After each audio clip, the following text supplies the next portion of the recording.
Hello there, and welcome to the lunch briefing at the Nordic COP26 Pavilion, where we are joining forces today with both our Nordic Climate Hub in Helsinki, as well as with our hub in Oslo. So I can see Helsinki coming up there, and I believe we have Oslo also.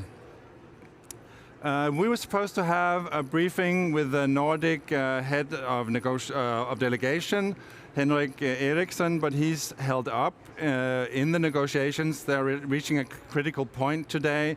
New paper just came out from the UK presidency this morning, and it's warming up, so to speak. So instead, we are waiting for Marianne Carlsen, who is the head of the UNFCCC subsidiary body for implementation, so one of the main organizations under the UNFCCC. But as she is late, we are having an interview here with Tine Sille Svendsen, who is going to have the next event and who is involved with the Nordic Youth Bioeconomy Group. And I believe Marianne is here now. So we will have a very short talk with Tine. Maybe you can just say what your event will be about in 30 minutes. Yeah. The event is by the Nordic Youth Representatives on biodiversity. So we are a project started by the Nordic Council to increase youth engagement on biodiversity. And in the spring, we came out with a position paper based on 3,000 voice of the youth through a survey. So that we will present that today together with the mock COP treaty. And then afterwards we have a panel debate where the Finnish environmental minister, Krista Mikkonen, and climate minister will join, and also Jakob Dalunde and another parliamentarian. And this is also joined with Helsinki. And it's also joined with Helsinki, where we will have another youth representative as well. So we will look forward to that in about 20 minutes. And thank you, Sille. You can take the microphone with you. And we will welcome Marianne Carlsen to the stage. It's a microphone.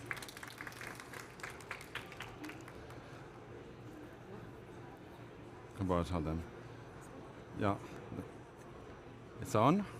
I think so. Is it on? Yes, the microphone. Thank you so much for coming.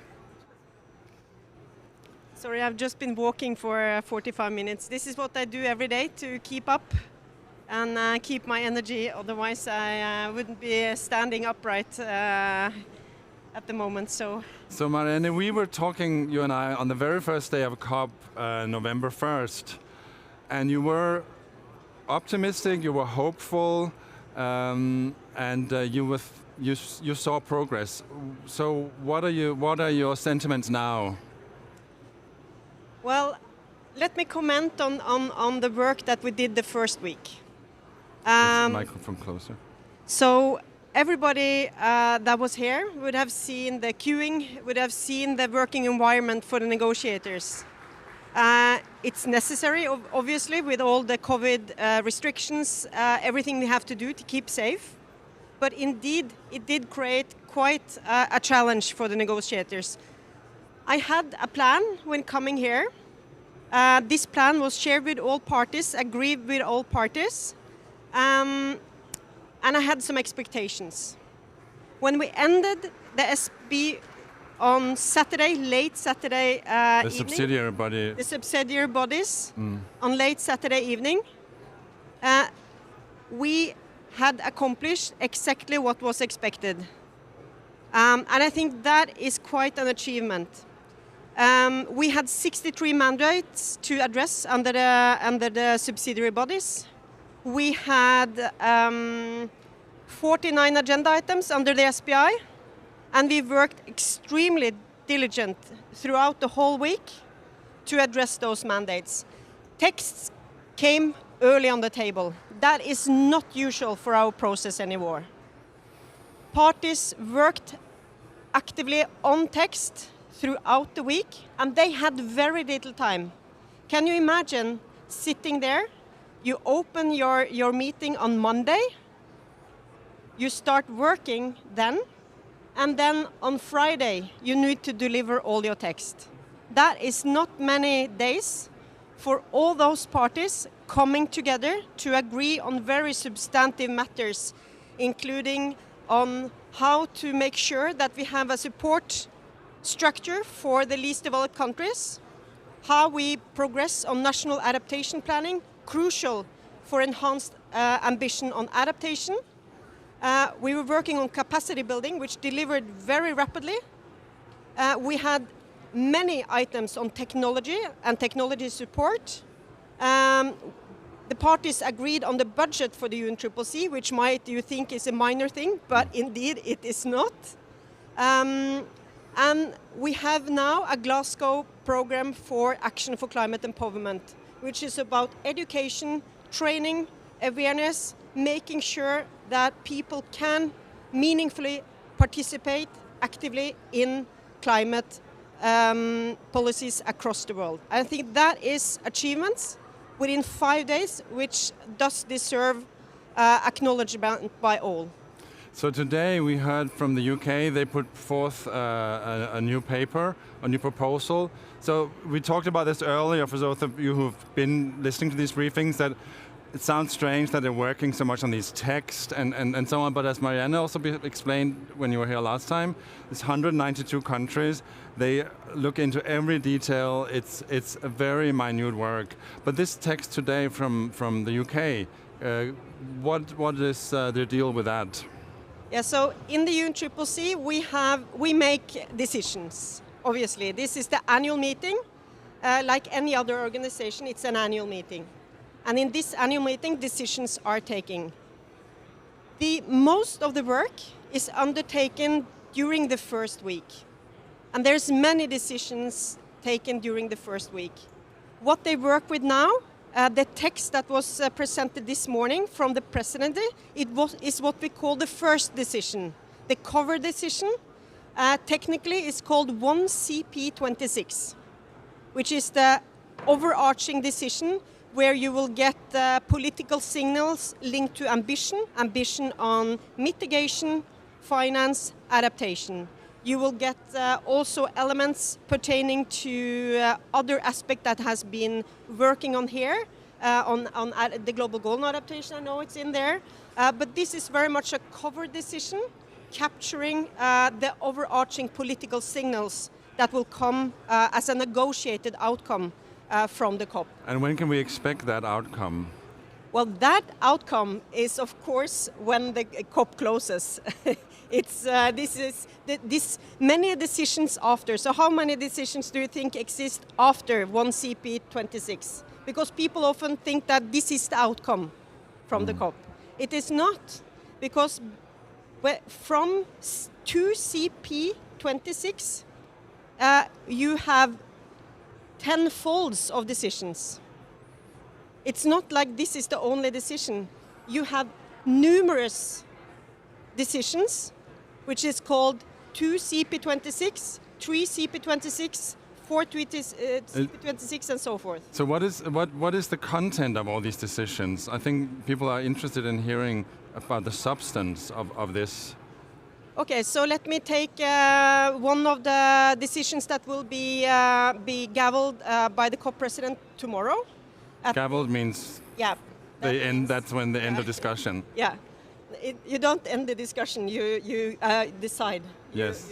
You stop the discussion, maybe. Well, and I'm joking. I know you can't say that.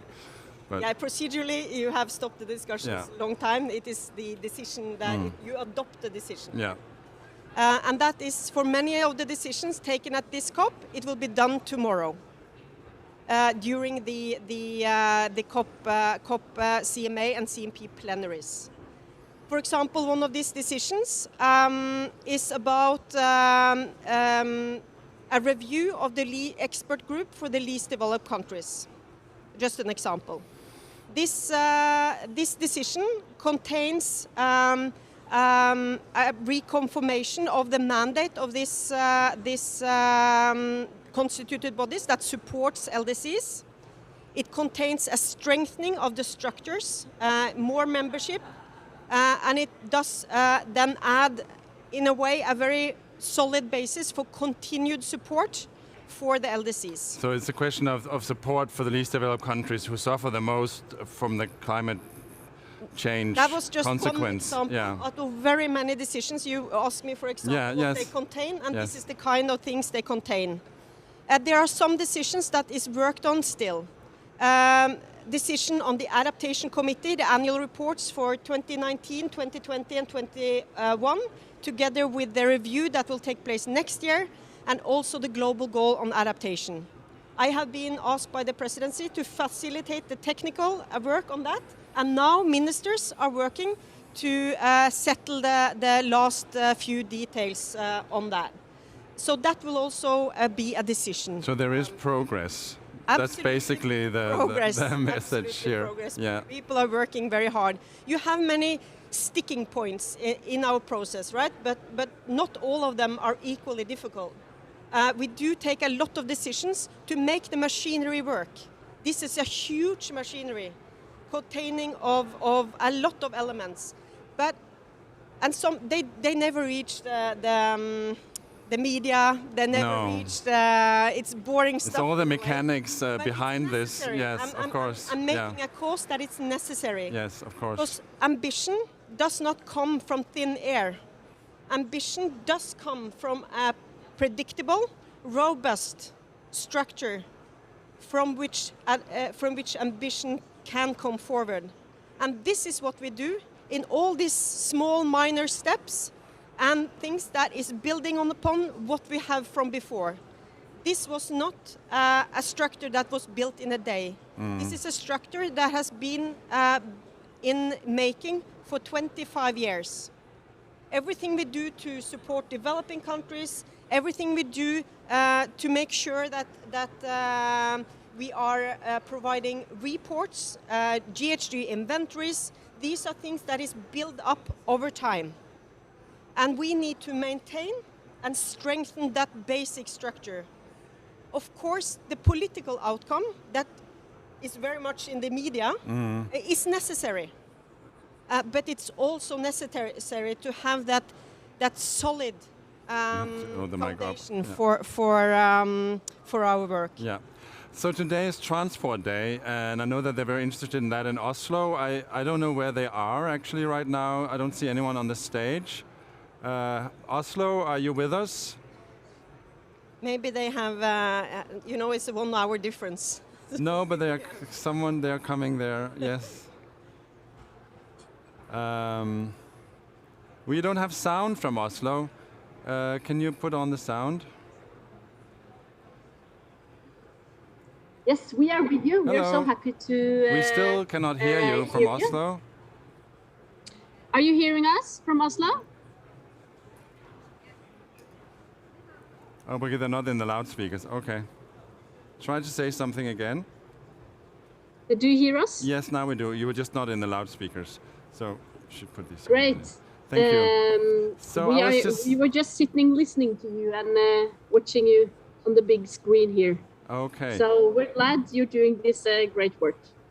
Yes, but as I was just saying, Marianne, today is Transport Day, also here at the COP, and what should be, transport has not been included traditionally in the measurement, how you measure greenhouse gas targets and so on. Is there a movement on that also? The structure for reporting on greenhouse gas emissions are based on methodologies that is adopted from methodologies developed by the IPCC. So these guidelines that IPCC develops and it's being adopted by the parties here, they are used as a basis for reporting on emissions. And transport sector is indeed a sector in how we report on greenhouse gas emissions. Okay. Yeah. I just remembered from previously it's not been so much included as an industry and so on, when countries measure their targets and so on. But I'm wrong. It happens a lot. But anyway, Oslo, do you have any questions for Marianne? Yes, I will start. Could you please tell us some more about the content? What have you agreed on and negotiated around the transport sector? Well, we do not negotiate on sectors in the UNCCC. We provide the overarching framework, but we do not. It is up to countries how they settle their climate policies. You know, we have very different national circumstances, and emissions do not distribute equally across sectors in different countries. So this convention do not regulate sectors as such, although. So I was a little bit right. On forest, well, countries report on their emissions, obviously by sector, but we do not have policy guidance to sector except from forests and land use, where we have guidelines that is being discussed. But it's not being discussed currently because it was settled in Katowice. Okay. So Oslo, do you want to clarify your question, or do you have other questions for Marianne? Noen spørsmål? Ja. Du kan komme egentlig opp hit og så stille det til... Okay, we'll take... we have a question coming up. Just one moment. Okay. We are a little short on time here, so Hello, Marianne. I was just wondering, what will you say are the most difficult questions during the negotiations? And what positions are the Nordic states taking in these different issues? How are you cooperating between Norway, Sweden, Denmark, Finland, and Iceland, if possible? Can you please expand on that? It's a very broad question, but maybe if you have a brief answer. We certainly have structures in the Nordics, the Nordic Climate and Air Group. And Absolutely. With regard to the negotiation room, obviously Norway not being a part of the EU and other Nordics, they are. Evidently, we do not negotiate together all the Nordic countries. So some have their positions and work within the EU, but Norway would then negotiate as an individual party.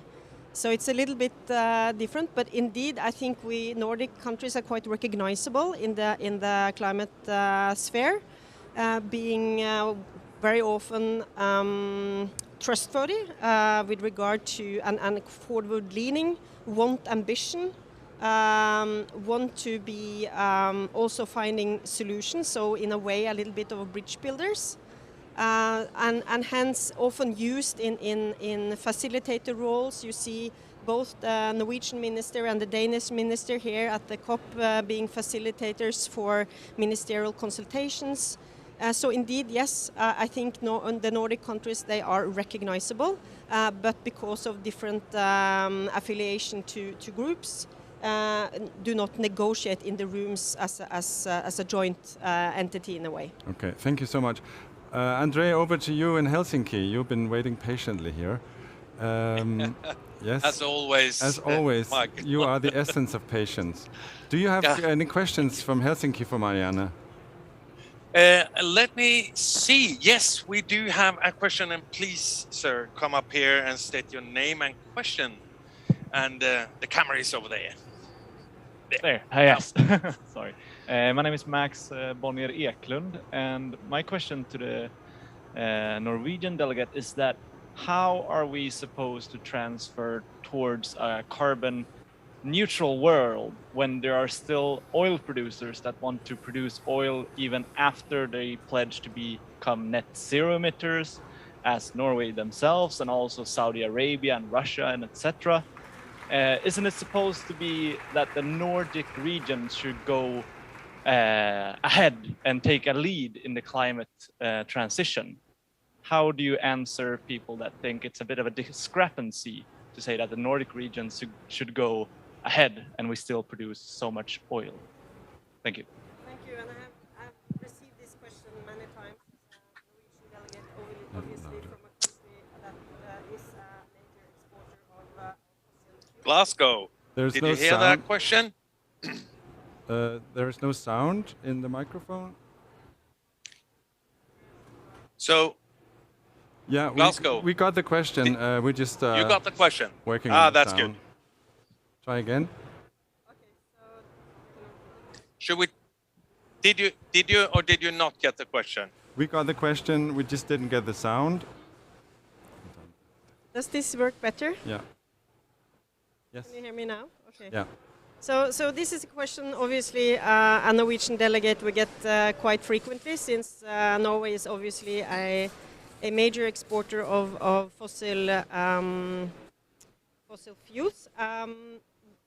But I will refer this question to the politicians of Norway. They are the ones that needs to respond to these kinds of questions, since I am indeed a bureaucrat, and this dilemma is better to be responded from a political standpoint. Okay. Thank you so much. We have to move on now, actually. So unless there are any final questions, no. I don't know if we have any final questions here in Helsinki. I'm looking out in the room, but it doesn't seem so. No, we'll say thank you. Thank you so much here also in Glasgow for listening in. And thank you to you, Marianne, for showing up again. And I think we all sense the urgency from Marianne almost ran in here. So we can see that things are beginning to happen. It all sounds very technical, but still there is substance underneath. This is what the whole COP is about, the negotiations. It's technical, it's difficult, but it is moving. And in the next few days, we should hopefully be able to see some results. Tomorrow we'll have a briefing with where we hook up to Reykjavik, and we have some of the Icelandic youth representatives here for the briefing tomorrow. Thank you so much for now, and we'll move on to the youth biodiversity event right after this.